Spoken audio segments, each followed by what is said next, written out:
office. I had a meeting with him to tell him that in this country we will stand with him and Ukraine, and I didn't let him leave alone. I walked him out to his car, because we don't let people in Britain walk out of our buildings alone. We escort them out. Kemi Badenoch.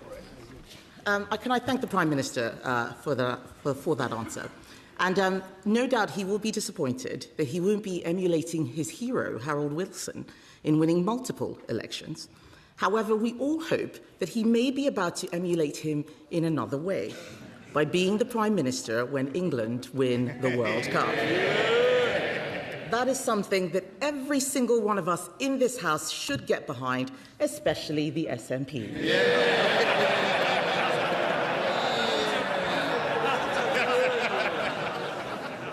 Mr. Speaker, as leader of the opposition, the Prime Minister led his party to a landslide after a historic defeat. I fully intend to do the same. But if you want to lead this country, you should set out your plans to do so. We have. But one politician intends to spend the summer avoiding scrutiny, refusing to set out his plans. So does he not agree that what the country deserves is a televised debate between Nigel Farage and Count Binface? Quick favour before we dive in, if you're enjoying Britain Unpacked, hit that subscribe button and tap the bell. Over 90% of you watching right now haven't yet. Costs nothing, takes a second, means the world. Right, back to the chaos. Mr. Speaker, can I just say that I'm delighted today that we are joined in the gallery by some of the people I've met across the country in opposition and in power. And these are the people in the gallery today who are in my mind's eye. People like Trevor and Lewis. They worked together at JLR for over 30 years, and I visited them just before we got the deal with America when tariffs were threatened, and I faced the entire workforce that day who were very, very concerned that they were going to lose their jobs because the tariffs would not be possible for JLR. And when we went back, when we got the deal, I took the call from President Trump at JLR in Solihull so that they could hear the deal and they knew exactly what it would mean for them. The only mistake I made was putting it on loudspeaker, which of course is always a slightly unpredictable thing to do when you've got President Trump on the other end. But luckily he agreed the deal and the cheer went out. But these are the people across the galleries who are here with us today that are always in my mind's eye. Okay, Ben. Mr. Speaker, I know how much the Prime Minister has come to enjoy our exchanges. In fact, in the King's speech last month, he told me that on difficult days, my input was always a ray of sunshine. He might not have answered many of the questions I asked him, but at least he turned up. It is important to respect Parliament. So does the Prime Minister agree with me that his successor should come to this place and answer questions rather than scurrying away for the summer? Yes. Prime Minister. Well, Mr. Speaker, as Prime Minister, I have participated in over 60 PMQs. Always a pleasure, always something to look forward to. And I've answered, or at least given answers, on 2,800 times. And I'm sure she will question my successor in the same way. And I'm sure she'll forgive me if I just mention one or two others who are in the gallery who have been affected by the decisions we've made, because Billy, who is sitting in the gallery in front of me, was diagnosed with breast cancer in 2023. She was there, Mr. Speaker, when we launched our plan for change, and she's been a tireless advocate for better cancer care. Billy joins us today from the Special Needs School where she works in London, and I'm pleased to tell the House that Billy's cancer is in remission. Can I thank the Prime Minister for that answer and paying tribute to so many of the people who he has been able to help. In fact, I remember when I started this job, the Prime Minister was very helpful to me, saying that I wouldn't last the year. Life comes at you fast. He spent a long time laughing that I'd lost control of my party. I think he should have been paying attention to his backbenchers instead of mine. But everyone in politics would do well to remember how quickly political fortunes can change. I know that he has been asked and he's being diplomatic, but on that note, does he have any advice for his successor? Prime Minister. Mr. Speaker, I will give my wholehearted support to my successor. I want this Labour government to be a success. I want our country to be a success. I shall give my support privately if asked for, not publicly when not asked for. But, Mr. Speaker, I also, if I may, wanted to draw attention to Pooja, who's with us in the gallery today with her daughter. I first met Pooja in a cafe at the back of Euston Station, and she told me about her son Ronan, who was murdered when he was 16, having just done his GCSEs. I have to say, as a father of two teenagers, I found that very hard to hear. His killer, who was also a teenager, collected a ninja sword and a machete from his local post office. He bought them online using a parent's credit card, a fake name with no ID checks. And when I heard that, I said to Pooja that I would campaign with her to get the law changed and make a commitment and a promise to her. And that's why we passed Ronan's law, driven by Pooja's inspirational campaigning. And today I'd just like the opportunity to thank her for that.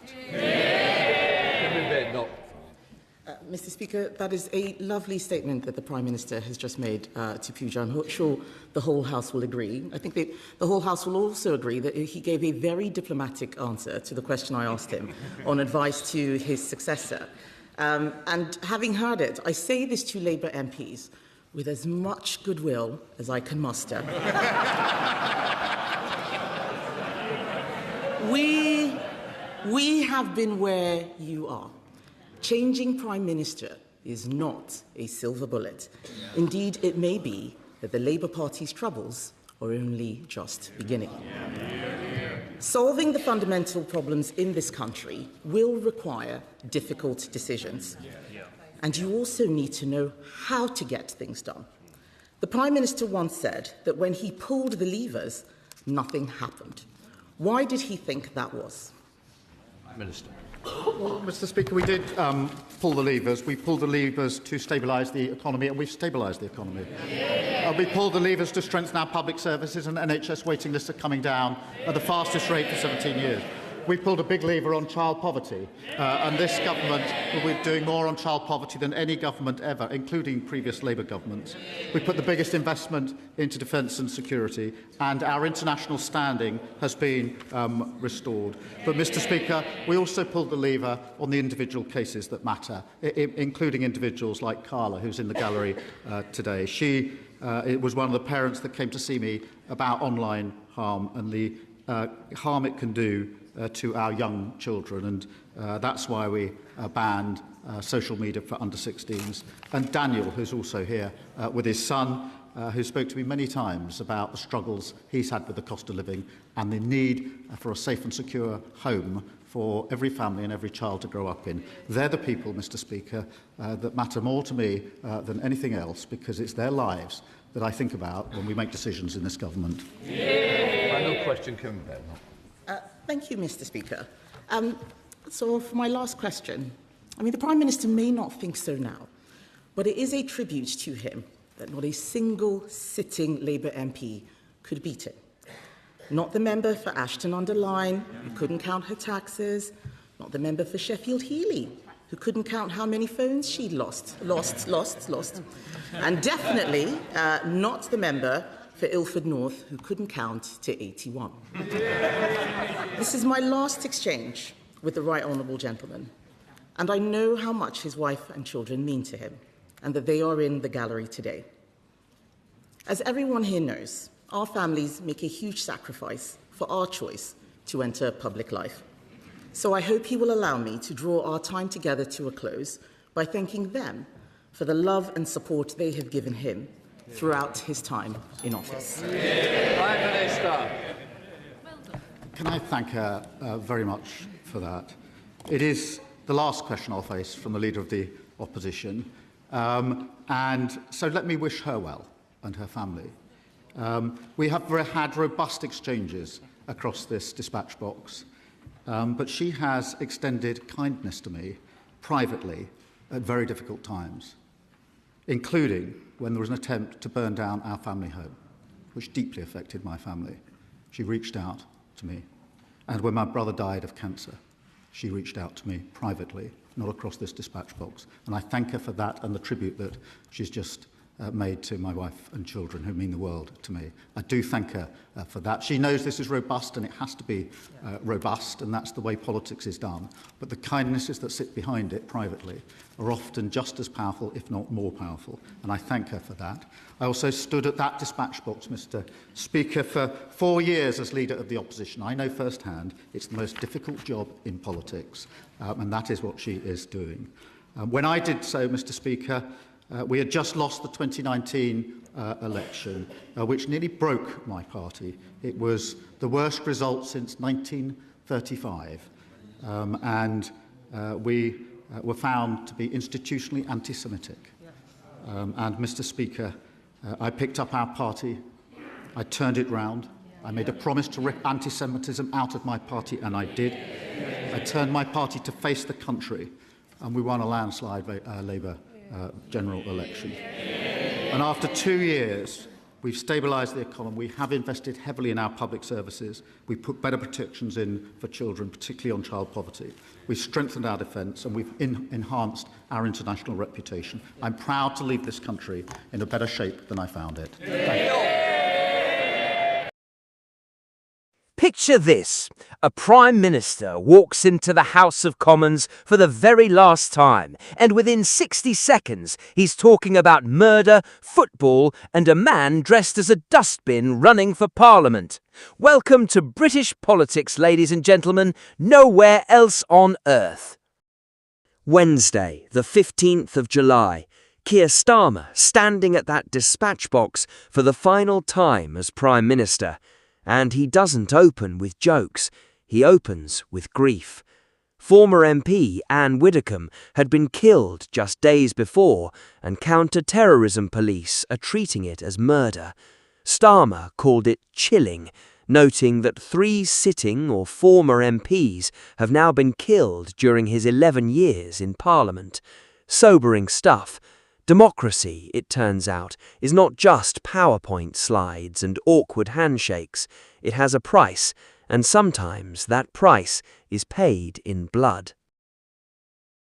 From solemn to strange in record time, because this is PMQs, and PMQs never stays in one gear for long.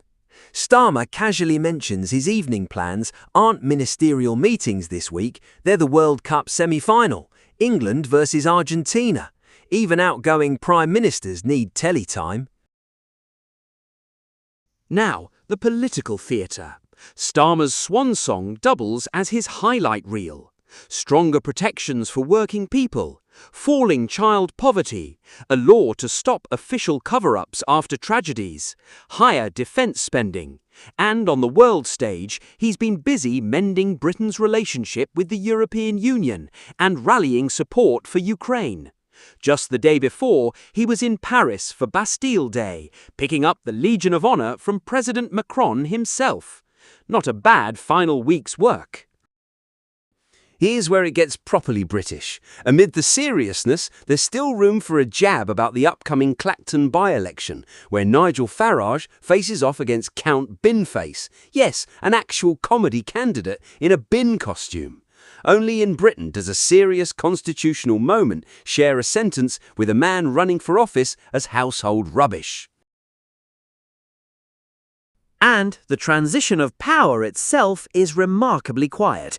No election required. Starmer simply goes to Buckingham Palace on Monday, tenders his resignation to King Charles, and Andy Burnham, former mayor of Greater Manchester, steps in as the new Labour leader and Prime Minister. 2 years after a landslide victory, undone by a bruising local election defeat and a run of costly missteps, including the fallout from appointing Peter Mandelson as ambassador to Washington. Starmer's closing line said it all. He was proud, he said, to leave the country in better shape than he found it. Whether history agrees is a question for another day. Thank you so very much for watching. We shall see you in the next one.